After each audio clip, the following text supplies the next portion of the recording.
The story begins with James, an 17-year-old boy who believes he is a psychopath because he feels no emotions.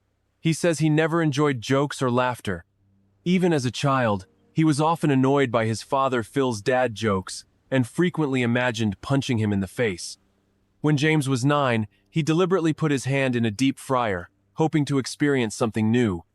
By the age of 15, he took his disturbing curiosity further by taking his neighbor's cat into the woods and killing it. Gradually, he began killing more animals in an attempt to feel something, but it was all in vain. Now, at 17, James wants to move beyond animals and target a human, believing that might awaken some emotions within him. Unfortunately, at school, he encounters Alyssa, a girl who seems just as twisted as he is. She approaches him to start a conversation. Alyssa shares her story, explaining that she has always wanted to live far away from the world, a desire shaped by her family issues. Her mother has remarried, and her stepfather's behavior makes her deeply uncomfortable. She is often stuck taking care of her 2 young half-siblings, which only adds to her frustration. Despite not seeing her real father since she was 8, she treasures him for always remembering her birthday and sending her cards. At school, Alyssa struggles to connect with others and dislikes people who seem to get along with everyone. During lunch, a girl sitting across from her texts her, instead of talking directly. Annoyed, Alyssa confronts her, but the girl's casual response irritates her even more. In a fit of anger, she smashes the girl's phone and storms off. As she walks away, she notices James sitting alone and decides to approach him, sensing he might be someone who understands her. She starts a conversation by criticizing his skating skills, which catches James' attention. Internally, James thinks Alyssa could be the perfect target.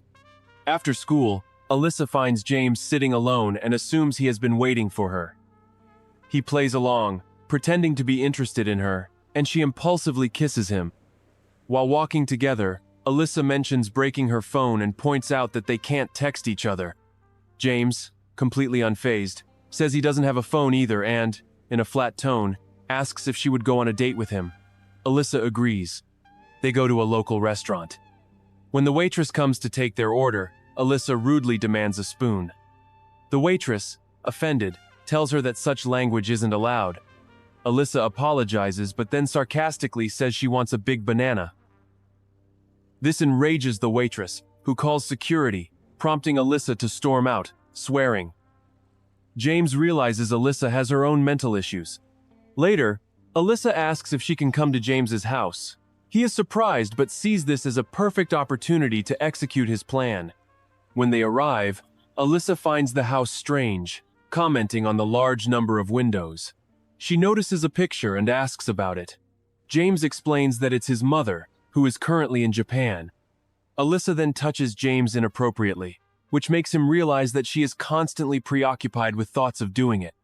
Meanwhile, Alyssa goes to the kitchen and makes herself a piece of toast completely burnt, while James stands behind her, deep in thought about how he might kill her.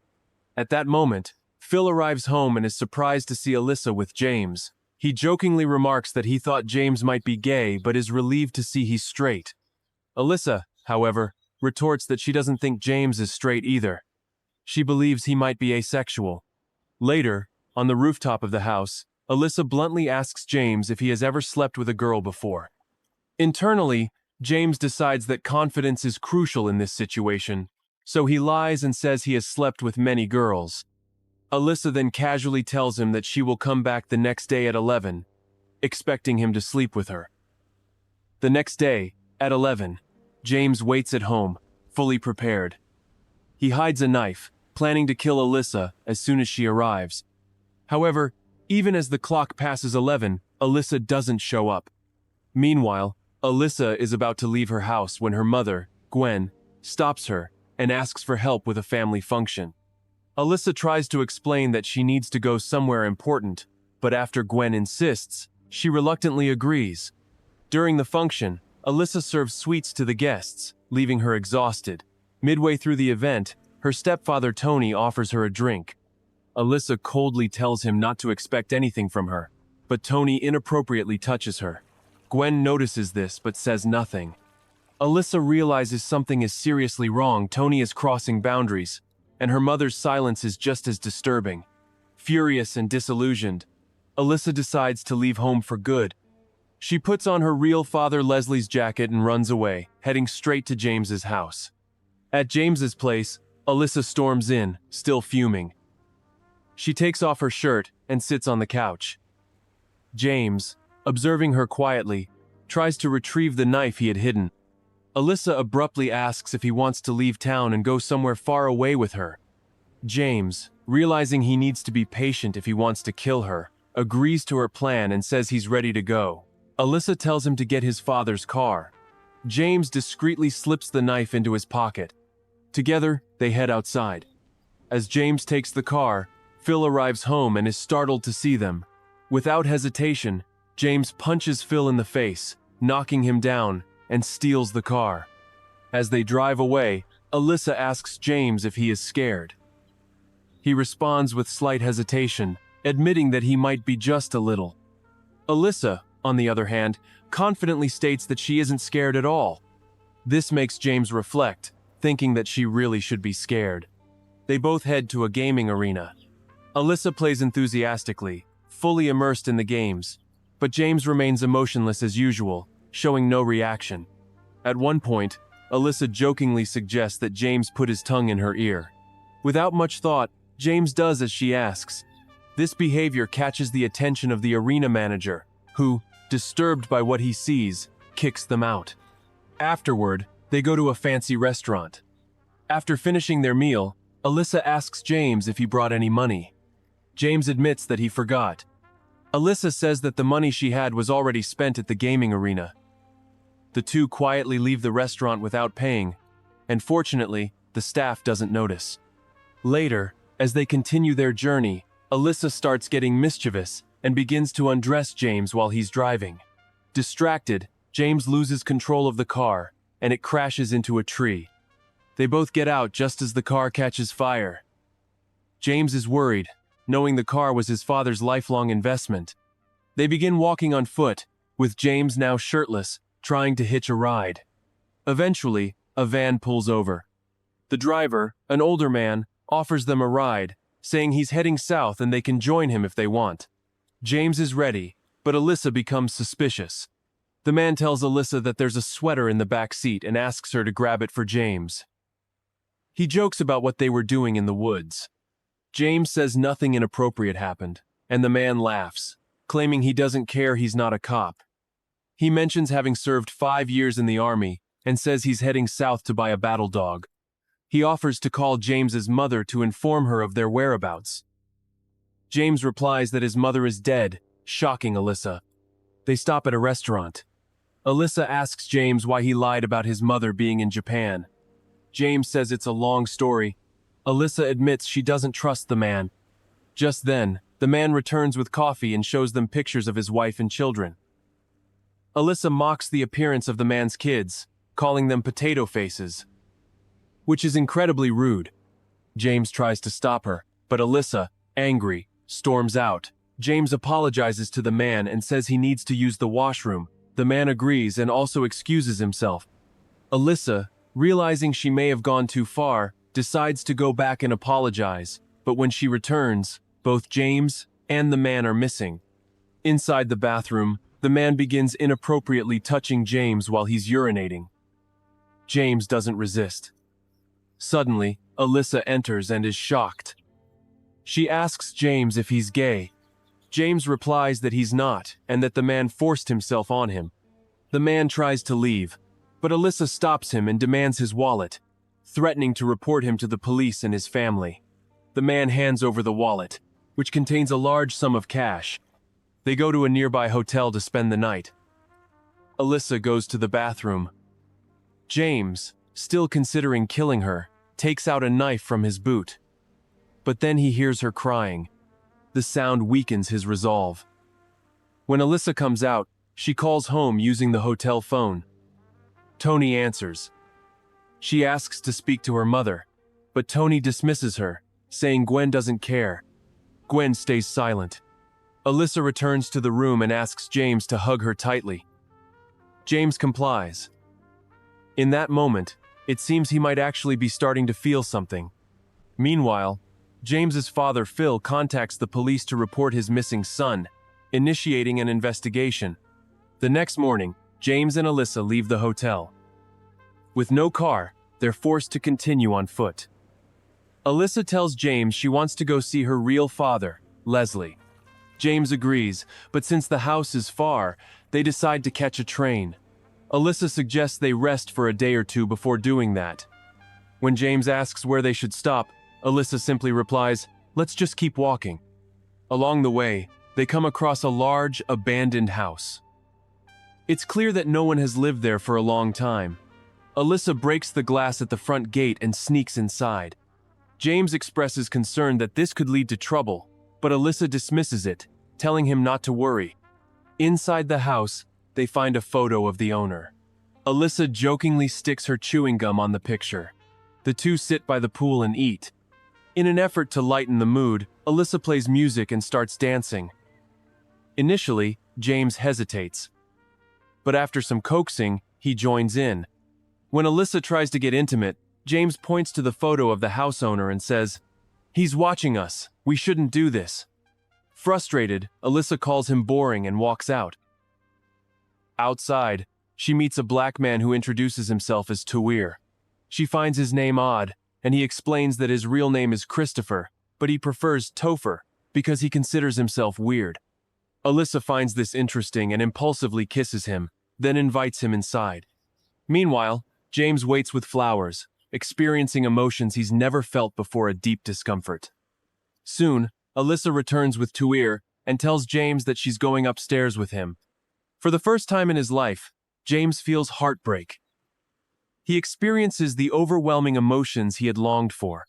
Despite the pain, he feels strangely grateful to Alyssa, believing she helped him awaken feelings he thought he didn't have. Downstairs, James rummages through drawers and finds a camera and photos belonging to the house's owner. What he sees horrifies him. Pictures of brutal rapes and murders committed by the man. Upstairs, Alyssa is about to get intimate with Tuir but suddenly thinks of James. She stops and asks Tuir to leave. Furious, he calls her names and storms out. After Tuir leaves, James goes upstairs to see Alyssa, but she refuses to let him in. James waits outside, knife in hand, planning to kill her while she sleeps. But when he finally sneaks in and sees her peacefully resting, something inside him softens. He lies beside her, gently touches her hand, and decides not to go through with it. Real feelings are beginning to grow in him. At that moment, the owner of the house, Professor Clive, returns home. He immediately notices signs of a break-in. Grabbing a sharp iron rod, he heads upstairs. James hears him coming and quickly hides under the bed. When Clive turns on the light, he sees Alyssa sleeping. Overcome by lust, he locks the door and begins to harass her. Just as he tries to assault her, James leaps out from under the bed and stabs Clive in the neck with a knife, killing him instantly. Alyssa, now safe, is drenched in his blood. Panicked, Alyssa tells James they're in serious trouble. She blames them both for breaking into Clive's house. James defends his actions, saying Clive was going to harm her and he had no choice. Alyssa, still anxious, says the police won't believe their story. She insists they need to get rid of the body. They try lifting Clive's body but fail. James notes that a body becomes heavier after death. Alyssa suggests they focus on wiping their fingerprints and cleaning any evidence. While James sits near the corpse, he reflects on how he doesn't feel the way he thought he would after killing someone. Alyssa, still shaken, asks why he had to kill Clive. James insists Clive was a serial killer and shows her the photos and videos as proof. Alyssa tells him to leave the materials with the body and get out. Alyssa changes clothes and burns her old ones. When James points out that her jacket has bloodstains, she refuses to burn it, saying it's her father's jacket and she'll never destroy it. They head to the railway station. Nervous, Alyssa decides they should change their appearance. She dyes her hair blonde and gives James a new haircut. They buy new clothes and wait for the train. While waiting, Alyssa asks where James got the knife. He doesn't answer. Meanwhile, Clive's mother finds his body and screams, then calls the police. Detectives Eunice and Terry arrive and begin their investigation. During the search, They find Tour's wallet under the bed and bring him in for questioning. An emotional Tour insists he didn't sleep with anyone. Terry says they don't care about that, they just want the girl's name. Tour gives them Alyssa's name and describes the leather jacket she wore, adding that she was with a boy named James. The police now have a clear lead. While waiting for the train, Alyssa begins to feel hungry, so she and James head to a nearby restaurant. During their meal, Alyssa can't stop glancing at James, haunted by the image of him stabbing Clive. Sensing her discomfort, James tries to ease the tension by explaining that the knife was a birthday gift from his father, meant for hunting. Alyssa, still unsettled, questions why anyone would carry such a knife around. When James reaches out to hold her hand, she pulls away and quietly tells him she doesn't want him to touch her. She excuses herself under the pretense of going to the bathroom but instead escapes through a window. She decides to leave him behind.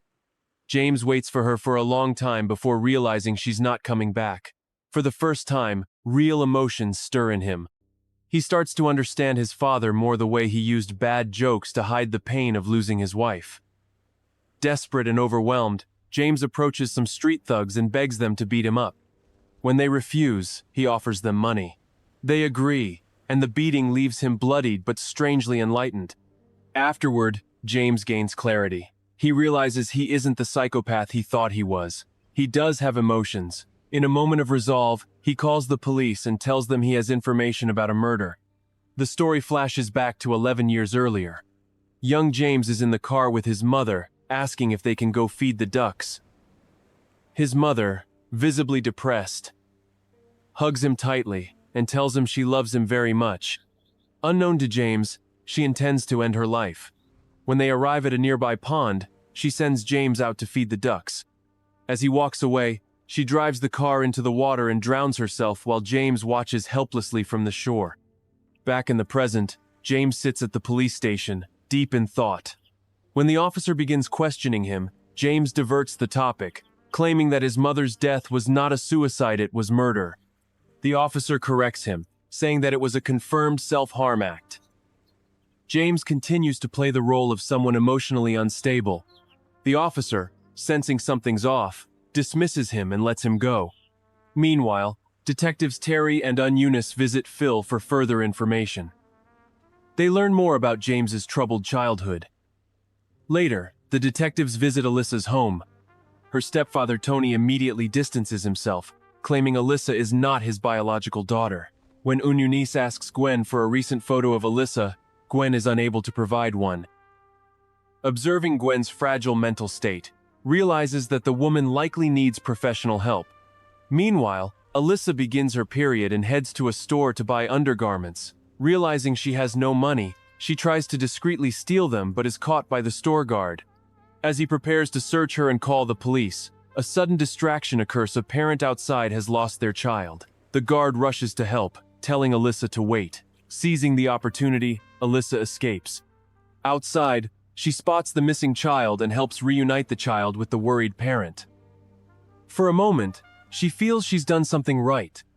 At the store, the guard returns and, instead of punishing her, kindly offers her biscuits. He lets her go with a warning not to steal again. However, as she walks out, she steals the undergarments anyway. Yet outside, guilt hits her. She realizes what she did was wrong, not just to the storekeeper, but to James, who had tried to protect her. She throws the stolen items away and resolves to set things right. Alyssa returns to the restaurant and finds James still waiting. Overcome with guilt, she apologizes to him. And James also apologizes for the murder. In that moment, their bond rekindles, stronger than before. Meanwhile, detectives uncover James's knife at Clive's house, a critical piece of evidence. James and Alyssa steal a car and head toward Leslie's place. The car has only one cassette tape, which they initially enjoy before Alyssa gets bored and tosses it out. She says they did the right thing by killing Clive and jokes that the police should give them a medal. Eventually, the car runs out of fuel. They reach a gas station, and James tells Alyssa to fill the tank while he keeps the car running so no one gets suspicious. The station owner notices the running engine and realizes the car is likely stolen. She tells James to shut it off if they want fuel. He agrees reluctantly. While filling the tank, the owner tries to stall them and signals her son to call the police. However, her son fails to catch on. After refueling, the owner takes Alyssa inside to pay. Alyssa, with no money, pretends she needs to use the bathroom. The owner catches on and again tells her son to alert the police. At that moment, James storms in, pretending to hold a gun hidden under his jacket. He pushes the owner into a room and locks her inside. Surprisingly, her son doesn't help. He's tired of working and actually seems happy they've caused trouble. He tells James and Alyssa that he wants to leave too, and starts taking items from the store. James and Alyssa quickly get back in the car and drive away. Meanwhile, the detectives return to Clive's house to investigate. Clive's mother denies knowing anything about her son's behavior, though she secretly has all the evidence of his crimes. As they leave, Eunice urges her to always tell the truth. Later, Clive's mother, troubled by guilt, turns over the evidence to Eunice. The detectives now have proof that Clive was indeed a predator. Terry reviews the files and admits that although Clive was guilty, James and Alyssa still committed murder.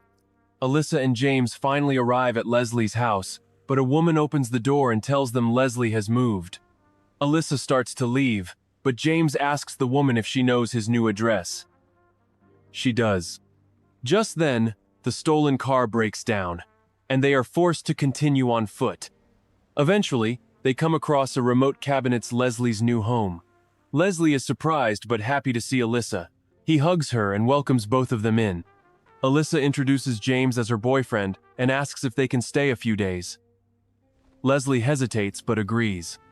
The next morning, Leslie invites James to play a knife-throwing game. Leslie misses, but James hits the bullseye. Leslie is impressed. He asks James if Alyssa ever talks about him. James says yes, which makes Leslie visibly happy. Meanwhile, the detectives interview Alyssa's and James's parents together. Alyssa's parents try to place blame on Phil, but he defends his son, explaining that James saw his mother die and was never the same. Eunice feels pity for both teens. Later, James and Alyssa witness Leslie making a drug deal.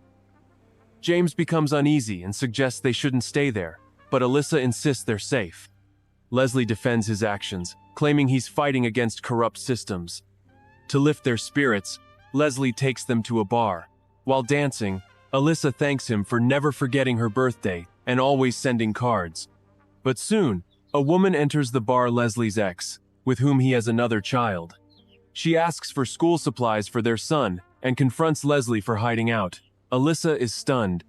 Leslie, overwhelmed, drives off recklessly and accidentally runs over a dog. Alyssa and James, though heartbroken, are forced to euthanize it due to its injuries. Back at the cabin, Leslie watches TV and learns there's a reward for James and Alyssa. Tempted, he quietly calls the police. Alyssa and James, unaware, decide to borrow Leslie's boat to escape and start over somewhere far away. The next morning, they return to the cabin for the boat keys. Leslie pretends everything is fine and offers them tea. But when he refuses to hand over the keys, James becomes suspicious. Searching the cabin, he finds a hidden phone with an active call. Leslie has betrayed them. Enraged, Alyssa grabs a knife and stabs Leslie in the thigh. At that moment, Eunice arrives, shocked by the scene. She tries to reason with the teens, saying she's there to help, not arrest them. She wishes James a happy 18th birthday. Alyssa is surprised had she known, she says. She would have brought him a gift. Leslie scoffs and tells them not to trust Eunice. Alyssa calls out Leslie's hypocrisy, called the police, yet he's warning them. She asks if he really sent the birthday cards all those years. Leslie admits it was Gwen, not him. Crushed, Alyssa tells him to shut up. Alyssa asks Eunice if they'll be allowed to stay together if they surrender. Eunice gently says no, it's unlikely. Alyssa apologizes and knocks her unconscious. James grabs the boat keys, and the two run to the coast. There, James tells Alyssa to let the police know he kidnapped her so she'll be spared. However, Alyssa refuses. She insists they run away together. James apologizes and, in a moment of desperation, he knocks her out. As the police arrive, they apprehend Alyssa. Gunshots ring out as James runs for the beach. He reflects on the fact that it's his 18th birthday. For the first time, he truly understands emotions and the meaning of connection, the very feelings he had been chasing his entire life. The story ends with James running toward the coast, finally understanding what it means to feel. Comment, subscribe, and turn on the bell notification to notify you when we post another.